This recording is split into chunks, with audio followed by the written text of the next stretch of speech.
ओम नमः शिवाय। प्रभु जी, आज की कथा है महाभारत श्रृंखला में वन पर्व एपिसोड संख्या 88। अभी तक आपने सुना कलयुग का दुर्भाव और जुए में नल का हारना। अब कथा आगे। आज की कथा होगी नल का दमयंती को त्यागना। आइए अब कथा को प्रारंभ करते हैं। बृहस्पति जी कहते हैं, युधिष्ठिर, उस समय राजा नल के शरीर पर वस्त्र नहीं था और तो क्या, धरती पर बिछाने के लिए एक चटाई भी नहीं थी। भूख प्यास की पीड़ा अलग ही थी। राजा नल जमीन पर ही सो गए। दमयंती के सो जाने पर राजा नल की नींद टूटी। आंख खुलने पर उनके सामने राज्य के छिन जाने, सगे संबंधियों के छूटने और पक्षियों के वस्त्र लेकर उड़ जाने के दृश्य एक एक करके आने लगे। वे सोचने लगे कि दमयंती प्रेम के कारण ही वह इतना दुख भी भोग रही है। यदि मैं इसे छोड़कर चला जाऊंगा तो यह अपने पिता के घर चली जाएगी और संभवतः उन्हें इतना दुख नहीं भोगना पड़ेगा।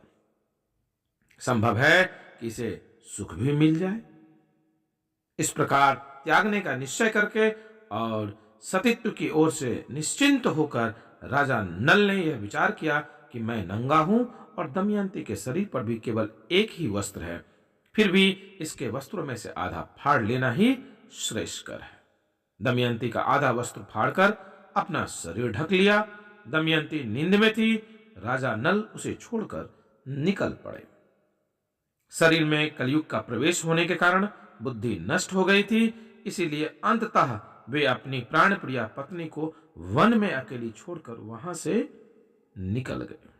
जब दमयंती की नींद टूटी तब उसने देखा कि राजा नल वहां नहीं है। वह आशंका से भरकर पुकारने लगी, महाराज स्वामी, मेरे सर्वस्व, आप कहां हैं? मैं अकेली डर रही हूं, आप कहां हैं? वह उन्मत्त सी होकर इधर उधर घूमती हुई एक अजगर के पास जा पहुंची। शोकग्रस्त होने के कारण उसे इस बात का पता भी नहीं चला कि अजगर दमयंती को निगलने लगा। उस समय भी दमयंती के चित्त में अपनी ही नहीं, राजा नल की ही चिंता थी। वे अकेले कैसे रहेंगे? वह पुकारने लगी, स्वामी, मुझे अनाथ की भांति यह अजगर निगल रहा है, आप मुझे छुड़ाने के लिए क्यों नहीं दौड़ आते? दमयंती की बात एक ब्याध के कान में पड़ी। वह उधर ही घूम रहा था। वह वहां दौड़कर आया और अपने तेज शस्त्र से अजगर का मुंह चीर डाला। उसने दमयंती को छुड़ाकर नहलाया, आश्वासन देकर भोजन कराया। दमयंती जब कुछ शांत हो गई तब ब्याध ने पूछा, सुंदरी, तुम कौन हो? किस कष्ट में पड़कर इस उद्देश्य से यहां आई हो?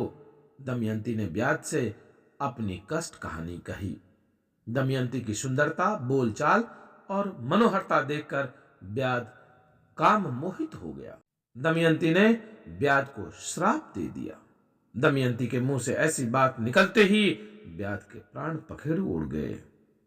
ब्याध के मर जाने पर दमयंती राजा नल को ढूंढती हुई एक निर्जन वन और भयंकर वन में जा पहुंची।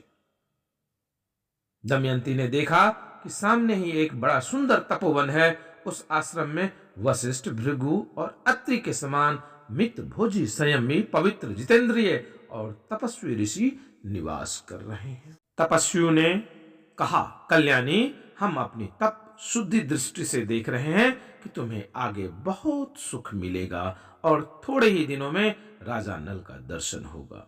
इस प्रकार कहकर वे सभी तपस्वी अपने आश्रम के साथ अंतर ध्यान हो गए। दमयंती बावली सी हो गई। शरीर पर आधा वस्त्र धारण किए चेदी नरेश राजा सुबाहु की राजधानी में जा पहुंची। वहां राजमाता से मिली।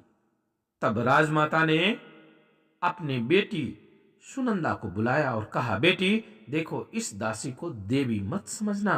यह अवस्था में तुम्हारे बराबर की है, इसलिए इसे सखी के समान राजमहल में रखो और प्रसन्नता के साथ इससे मनोरंजन करती रहो।